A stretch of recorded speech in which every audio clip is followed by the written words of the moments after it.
Show de bola. Ferramentas. Pessoal, é o seguinte, bom, como eu falei para vocês, a minha ideia é que a gente trazer aqui ferramentas que eu usaria para fazer uma aplicação, tá?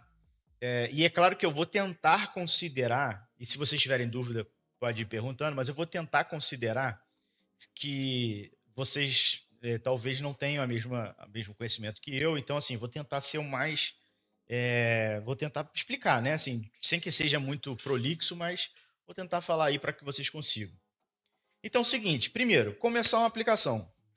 A primeira coisa que você vai precisar fazer é pensar na aplicação e prototipar, né? Então, eu acho que nada melhor do que você usar uma ferramenta que você pode usar de graça, tá? Então, ó, o Figma, e tudo que eu falar aqui hoje, o que é legal, tudo que eu falar aqui hoje de ferramenta vai ser gratuito, porque eu não gosto de ficar gastando dinheiro, não. Então, eu gosto de coisa de graça. Eu acho que todo mundo gosta. Quem não gosta, né? Então, beleza. Primeira coisa é o Figma. O Figma é para você fazer o protótipo, então ela é uma ferramenta de design. Ah, Pedro, pô, não sou bom com design, não gosto, não sei o quê. Então, o que você pode fazer? Você pode usar, pegar referências na web, né? Assim, pegar referências online. E aí, deixa eu até abrir aqui um site novo que eu esqueci desse pequeno detalhe. Um Dribble. Dribble. Beleza. O Dribble, ele é um site que vai ter onde designers compartilham os seus portfólios e você pode vir aqui, por exemplo, ó, buscar web design ou product design, né, também serve. Porque o web design, só para explicar até a diferença, web e product design é diferente numa coisa. O web design ele envolve tudo que é da web, mas o product design são para produtos. Então, por exemplo, você tem uma plataforma, o Facebook é um produto, entendeu? Então, o product design ele vai ser mais para esse tipo de coisa. O web design é mais no geral, tá? Então, se você estiver querendo fazer uma plataforma, buscando plataforma, vai em product design. E aí no Dribble você vai ter 500 milhões de designs aqui. É claro que hoje em dia, por exemplo, o pessoal compartilha mais dessa forma, tá vendo? Como um vídeo e tal. Então você vai ter que ver aquilo ali e vai ter que saber colocar no código também. Tem esse porém, né? Mas beleza, então o Figma eu usaria, já é a primeira ferramenta que eu vou colocar aqui para a galera dar uma olhada. Show de bola. Aí eu vou mostrar um pouco da UWizard. A UWizard, ou UWizard, sei lá como você falaria isso em inglês, eu acho que é uma plataforma que é bem interessante do pessoal conhecer, porque o pessoal não conhece, que é uma plataforma de inteligência artificial que é feita justamente para que você gere mockups, como você pode ver até no próprio videozinho aqui. Então, você vai gerar aquele protótipo que você faria no Figma, só que com a ajuda de uma inteligência artificial, e vai poder editar, né, uma coisa ou outra. Eles até têm, hoje em dia, diversas funcionalidades para você colaborar, enfim, fazer todo lado essa questão de projeto, mas também tem um plano gratuito, tá? Você vai ter visões ilimitadas, né, espectadores ilimitados, então qualquer pessoa que entrar vai conseguir acessar o teu projeto. Você só vai ter 2 projetos, obviamente, e 10 templates gratuitos. Então, beleza, né? Mas eu acho que é honesto, assim, né? É justo a gente chegar e começar a usar a plataforma. A gente vai ter ali pelo menos esses 2 projetos. E é claro que a gente espera que com um projeto você vai ficar milionário e vai conseguir criar a tua startup. Mas beleza. E aí vocês me perguntam, não, beleza, agora eu já tenho o projeto na mão, já estou aqui com a minha aplicação, já sei o que eu quero fazer, já sei quais são as funcionalidades, já sei mais ou menos ali como é que vai ficar. Qual é a linguagem que você usaria? Bom, beleza. Eu, Pedro, tá? Eu usaria o Next.js por 2 motivos. Primeiro, porque a adoção do Next.js no mercado hoje é assim absurda. E você tem muitas outras coisas que eu vou mostrar, muitas outras oportunidades com o Next.js, de ferramentas, não só de ferramentas, mas também de você ter hospedagem, de você ter, enfim, não tem outro nome, é ferramenta, tá? Mas que vão te ajudar, vão te auxiliar no teu desenvolvimento da tua aplicação e vai fazer com que você consiga, então, ter um melhor resultado e tudo gratuito. O legal é isso. O Next.js, ele é um framework que ele trabalha em cima do React, por isso que ele fala React Framework aqui, tá? Ele trabalha em cima do React e que quem já sabe React é moleza de aprender ele. Ele tem uma arquitetura um pouco diferente, principalmente porque ele usa, por exemplo, rotas, ele usa por pasta, ele usa, por exemplo, server-side rendering, né, que é quando você vai fazer toda a geração de arquivos, ou seja, o teu HTML, CSS, JavaScript, ele faz tudo no server, né, ele procura fazer o máximo possível no server, que é para você fazer realmente só entregar um arquivo pequeno para o teu cliente. E aí o seu cliente vai conseguir acessar de forma bem rápida. Tá? Então o Next.js é a linguagem que eu usaria. Aí, pô, tem muita gente, por exemplo, ó, tem muita gente que falaria assim, não, Pedro, mas existe, por exemplo, o Nuxt, né? O Nuxt, ele é mais ou menos o que o Next é para o React, o Nuxt é para o Vue.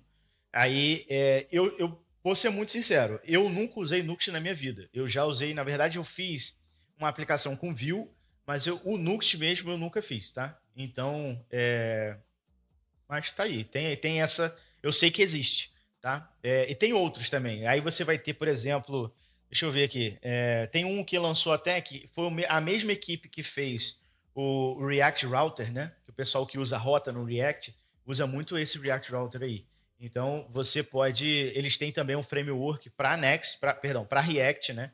Que seria ali competindo com o Next, mas eu sinceramente acho o seguinte: o Next.js, o problema de tentar ultrapassar o Next.js na usabilidade e no uso, no geral, nas pessoas usando, é que você está contra uma empresa gigantesca que está dando hospedagem gratuita. Então, quando ela faz isso, ela tem muitas funcionalidades que estão intrínsecas à hospedagem dela, que você não vai ter nos outros frameworks e não tem como você ter, porque você dependeria de uma configuração no servidor, né, ou na cloud, e que você deveria ter um código ali rodando nesse meio de campo para que você consiga atingir. Vou dar um exemplo aqui. A própria otimização de imagem do Next.js. O Next.js, o que ele faz? Ele pega a tua imagem, teu arquivo PNG ou JPEG ou qualquer coisa que você envie, e ele vai fazer uma otimização nessa imagem para servir essa imagem no formato WebP, né? E também para fazer, enfim, outras coisas. Quem quiser saber mais sobre o Next, é só vir no site deles. Aí você vai ter aqui a documentação dele, dar uma olhada, enfim. Você pode também dar uma olhada naquela base ali, né? Enfim. E aí tem template, tem diversos tutoriais da internet, a comunidade é muito grande, então fica bem simples, né, de você mexer. Beleza. Aí vamos para o próximo ponto. Não, comecei minha aplicação com Next.js e tá bom, mas agora eu quero uma coisa que seja mais fácil, mais rápida, que eu não quero ficar fazendo componente e tal. Aí eu vou falar de duas coisas. Primeiro do Radix, né? Que o Radix, o que ele é? Ele é não é uma biblioteca de componente, mas ele tem diversos componentes já prontos para que você possa usar. Ele chama de primitivas, tá? E isso vai fazer uma diferença absurda. Nosso site estava na Vercel funcionando direitinho. Precisamos jogar para a AWS por conta de segurança. E o Next Image quebrou tudo. Cara, não tem jeito. Quebra. Agora, existe. Eu vou pegar aqui o nome de uma plataforma que você pode usar, que você pode tentar fazer ter as mesmas coisas que você tem na Vercel na AWS. Eu vou te falar aqui agora, porque eu tenho isso aqui separado. Eu tinha visto até para a minha própria empresa que eu estou trabalhando, é o SST. Quer ver? sst.dev. Isso aí você pode até levar lá para a tua empresa depois. Ó. Build Modern Full Stack Applications on AWS. Deploy Next.js, Svelte, Astro e AWS. Para a AWS. Tá? Inclusive, ó, funciona no back-end também. Então, isso que é interessante. Agora, eu não tenho certeza se funciona a parte de imagem também. Tá? Aí tinha que dar uma olhada. Mas eu tinha visto esse framework aqui. Eu tinha visto esse SST e não fui a fundo. Então é uma coisa que de repente pode te ajudar nisso daí. Tá? Mas eu sei que tem muitas coisas que você acaba perdendo justamente pelo fato de que a Vercel, né, ela fecha uma coisa com a outra. Ela não vai te dar mole. Mas aí voltando para a questão das primitivas. Então as primitivas, o que elas são? Você tem comportamentos na web. Por exemplo, aqui mesmo ele mostra, ó, quando você clica num drop-down, né, num botão de drop-down, você espera que ele faça alguma coisa. Tá? Então, isso aqui que ele chama de primitiva, é quando você tem um comportamento esperado e aí você já consegue fazer, por exemplo, esse comportamento de uma forma simplificada. Você simplifica o comportamento, né? O que acontece quando você faz a ação e não o design em si. Tá? Então, por isso que o Radix ele tem unstyled, ele fala que é sem estilo.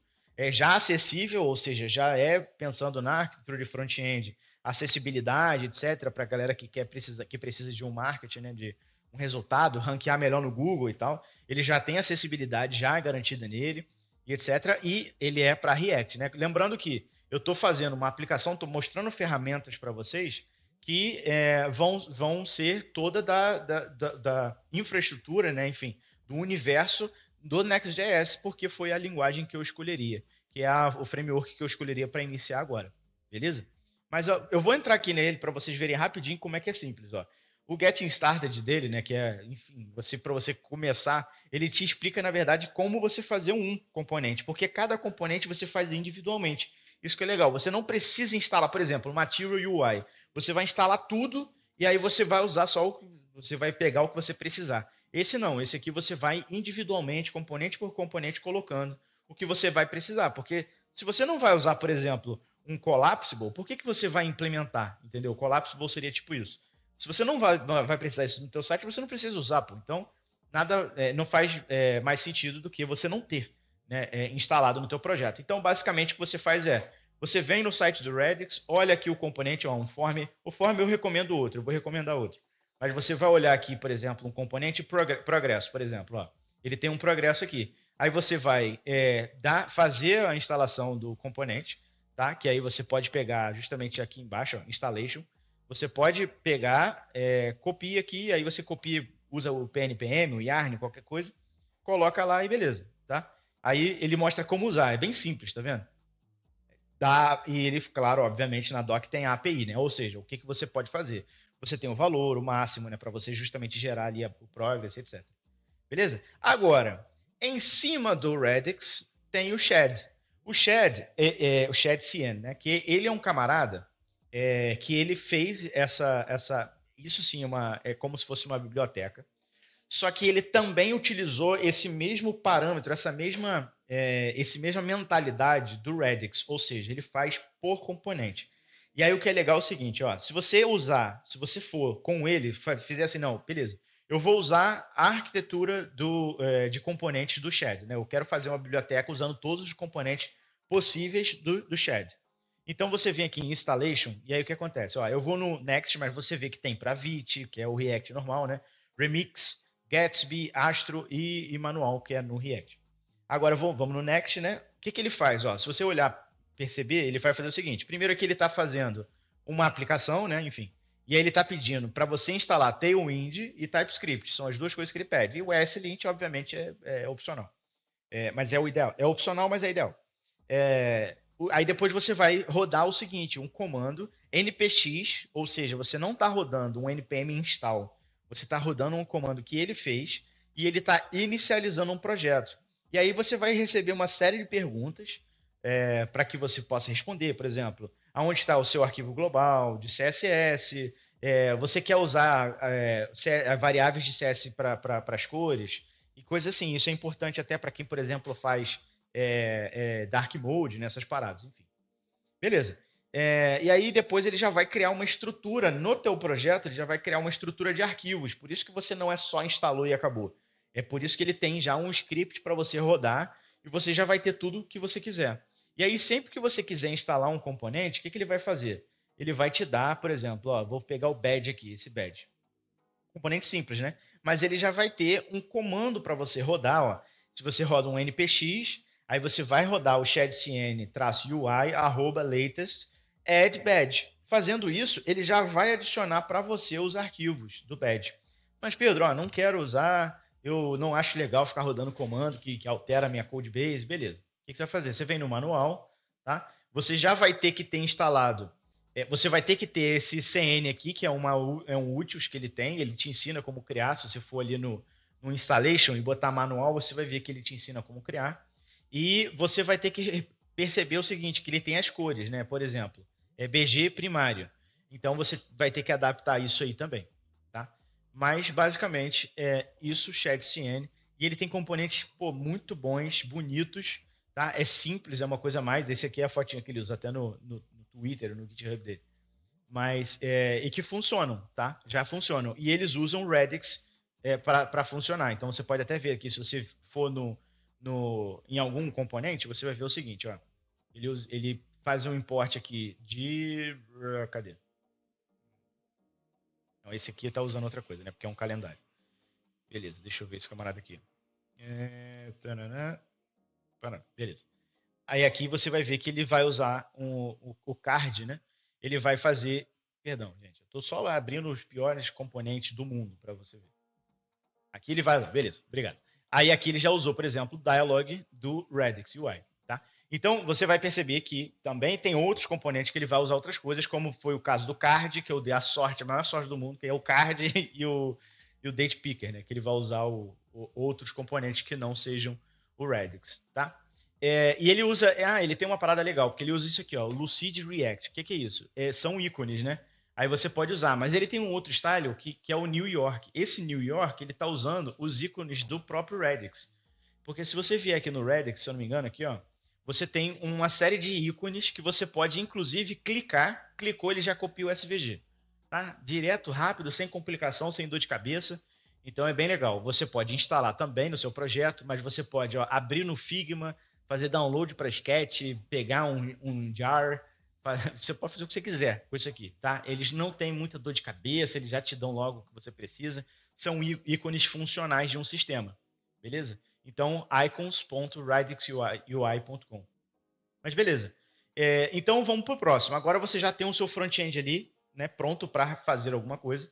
E aí, o que você, então, precisa? Você precisa começar a organizar o teu back-end. E, na verdade, tem duas formas de você começar a organizar teu back-end aqui que eu vou mostrar. São dois ORMs, né? O que é o ORM? A forma como você... É como se fosse uma ferramenta, né? Para você se comunicar com o teu banco de dados. Então, eu vou mostrar tanto o Drizzle como o Prisma, tá? Hoje, na minha empresa, a gente usa o Prisma e a gente tem problema com ele, que é um problema único, que é um code boot dele, enfim, que é um problema bem específico. Se você for usar uma aplicação pequena, beleza, não, você nem vai perceber nenhuma diferença. E você tem o Drizzle também, que é um framework que a gente já viu, que a gente está fazendo teste, mas que tudo indica que ele é assim melhor do que o Prisma nesse sentido que a gente está buscando. Tá? Mas os dois são muito simples de você usar e que você já pode, né, enfim, executar ali e começar a usar bem simples. O legal é o seguinte, uma coisa que eu comecei a fazer é, quando você tem uma aplicação que é conectada a outra, por exemplo, um ORM é conectado no banco de dados. Quando você tem aplicações assim, normalmente, se você for na documentação ou no próprio, enfim, na própria landing page, né, da tecnologia, você vai ver que ele vai te dar algumas tecnologias que vão se conectar a ele, né? Por exemplo, o ORM está me dando banco de dados. E a partir daqui você consegue conhecer novas tecnologias que você não conhecia. Por exemplo, eu vou mostrar para vocês o Neon e o PlanetScale, que são dois bancos de dados gratuitos. Um é MySQL, o outro é Postgre, e que você vai conseguir usar sem ter dor de cabeça. É claro que tem planos pagos, né? Não é tudo de graça, mas basicamente assim, o principal é gratuito para você. Tá? Então o Drizzle, simples, mais uma vez, preço. Ele até brinca aqui, ó. Ele bota uma aba de pricing aqui e fala, apenas brincando, Drizzle é gratuito e open source. Então, muito legal, né? E aí, se tu for na documentação, por exemplo, ele tem um quick start aqui dele, tem com, enfim, qualquer comando que você utilizar aí.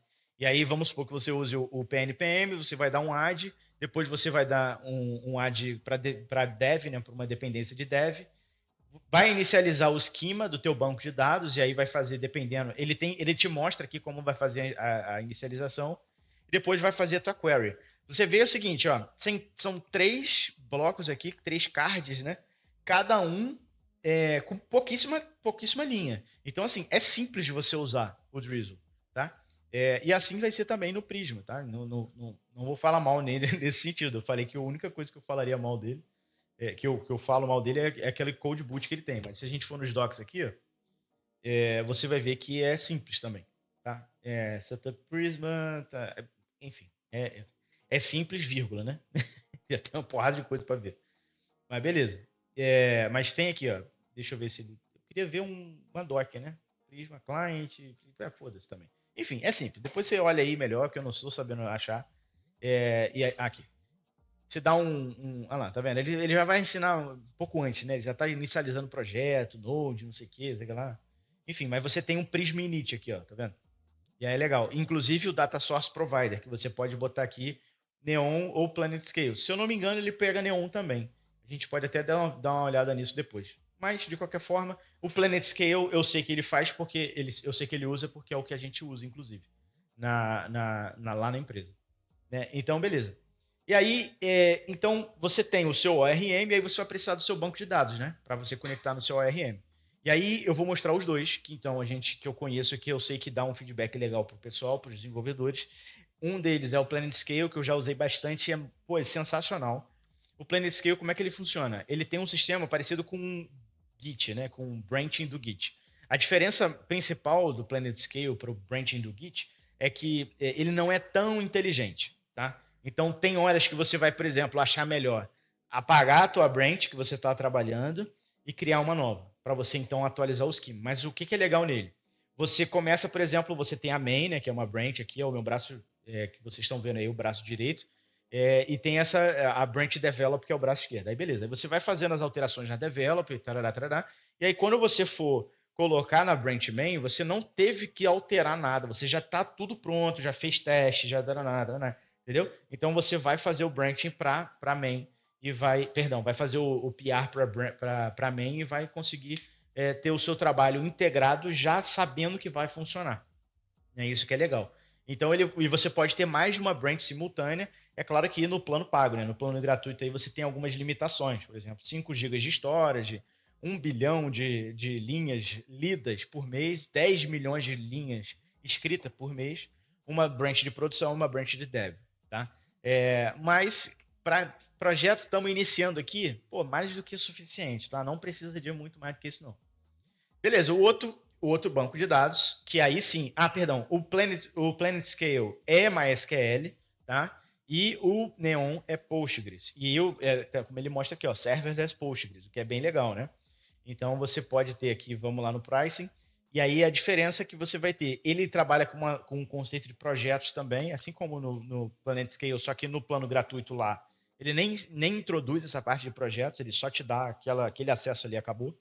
Você pode ter 10 branches, né? Então, assim, é bem melhor nesse sentido. Você tem 3 GB de data por branch, o que é legal, né? Porque lá no PlanetScale você tem 5 GB de dados, mas é total, geral, no teu banco de dados, tá? E um shared compute de 1 GB de RAM, tá? E ele tem um auto-suspend do compute. Então, se você não estiver usando, ele vai suspender, mas o PlanetScale também tem essa parada. Se você não estiver usando, ele vai suspender e tu vai ficar sem a branch. Perdão, sem o banco de dados. Aí quando você for usar, ele vai ter aquele start, não sei o que, é chato. Beleza? Mas é bem interessante aí para o pessoal que gosta de Postgres, que prefere. Tem muita gente que fala que o Postgres é melhor, não sei o que. Então, você tem essas duas oportunidades aí, beleza? Então, beleza. Agora você tem o seu ORM conectando o seu banco de dados. E aí você precisa fazer o seguinte: como eu vou fazer para integrar? Porque a gente está usando o Next.js, né? Como eu vou fazer para integrar o front-end com o back-end? Aí você pode usar a API normal, usando o FAT, né, do JavaScript, TypeScript, etc. Você pode usar o FAT e pode usar as APIs normal do próprio Next, ou você pode usar o TRPC, tá? O TRPC, gente, ele é muito interessante pelo seguinte, ele tem algumas coisas que ele faz.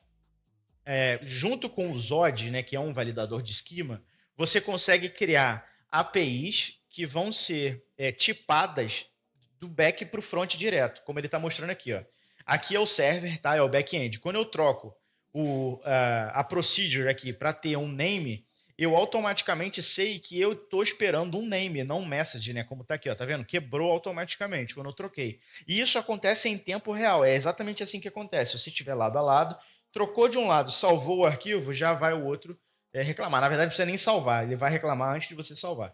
Tá? Então, isso é muito legal, muito interessante. Se o pessoal quiser dar uma olhada, isso é claro que eu estou falando, né? Eu estou dando essas dicas de ferramentas que são ferramentas que vão fazer você fazer uma aplicação, não é um site, né? Um site institucional, não é o site da padaria do seu Zé. Obviamente, se for o site da padaria do seu Zé, você corta o vídeo até o back antes de começar no back-end, faz só o front, porque a padaria do seu Zé não precisa de banco de dados. Agora, se você precisar de um banco de dados, de uma comunicação, front com back, até de repente está querendo fazer um projeto que seja a nível de produção, que seja a nível de empresa real, a gente usa isso aqui hoje, tá?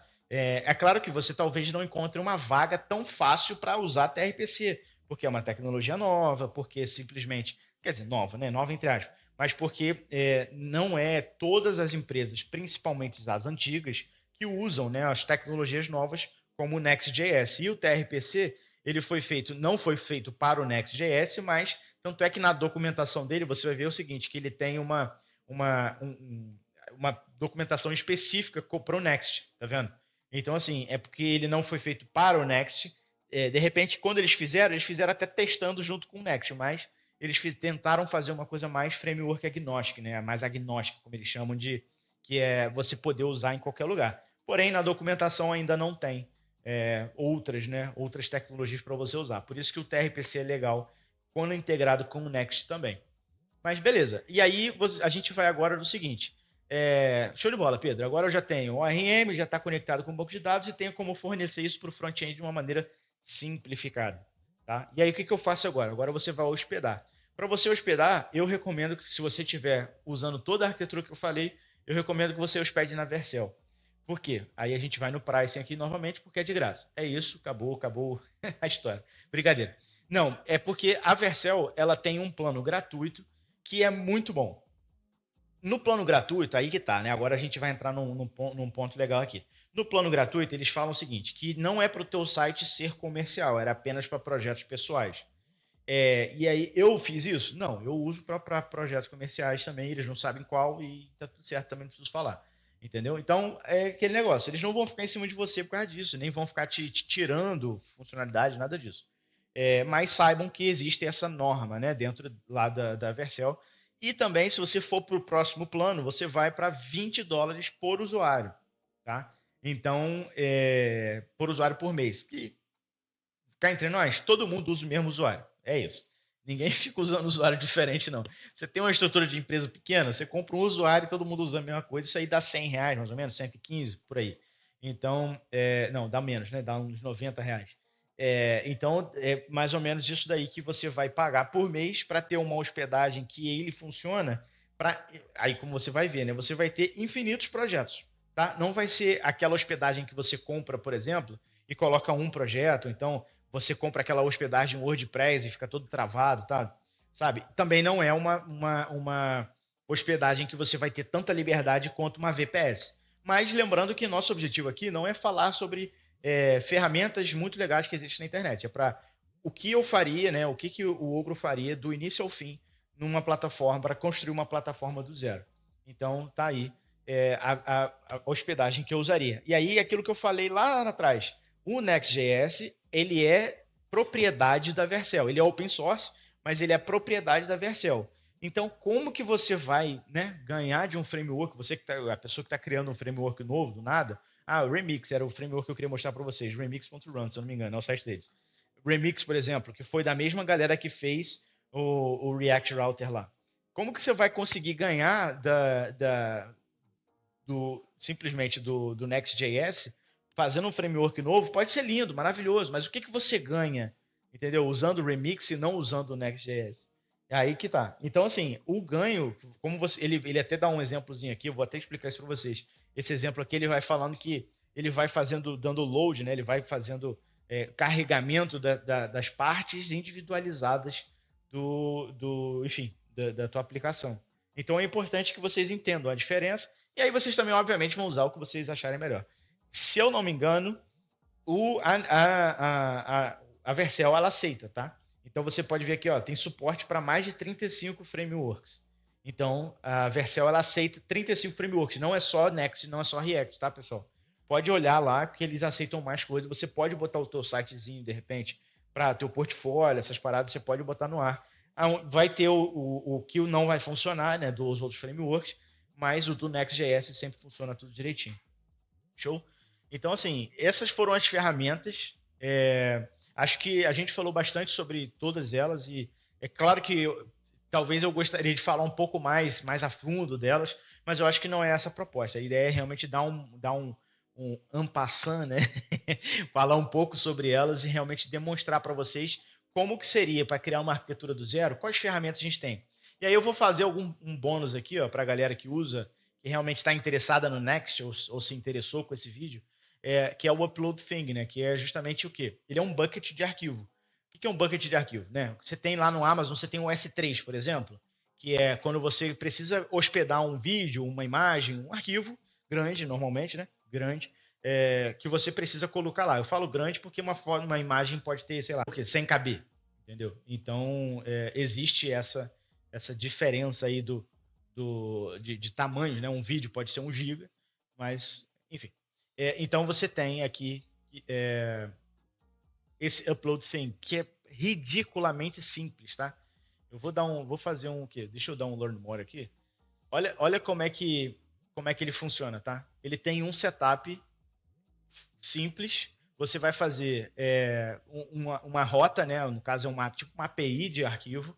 Depois disso você vai chamar essa API para poder fazer o upload. E é só. Você vê que assim a doc dele é muito simples, porque ela é pouca, né? São alguns arquivos, mas só arquivo pequeno. Depois disso você vai chamar. Aqui tem um botão, né, que ele cria, que seria o botão que você faria antes, que você pega até, ó, Generate Components, tá vendo? Você faz de funções dele já. Upload Thing, React, Generate Components. Aí beleza, aí você gera os componentes e aí você depois chama esse componente, Upload Button, e aí ele mostra ali os métodos, tudo bonitinho. Simples, direto, rápido, entendeu? Tem até um pacote chamado Use S3, se eu não me engano, alguma coisa assim, que você pode usar também, que para você usar com um S3, né? E se eu não me engano também, um S3 tem um plano gratuito. Aí eu já não lembro muito bem. Enfim, também não deu uma explorada. Mas Upload Thing é bem legal, bem interessante aí.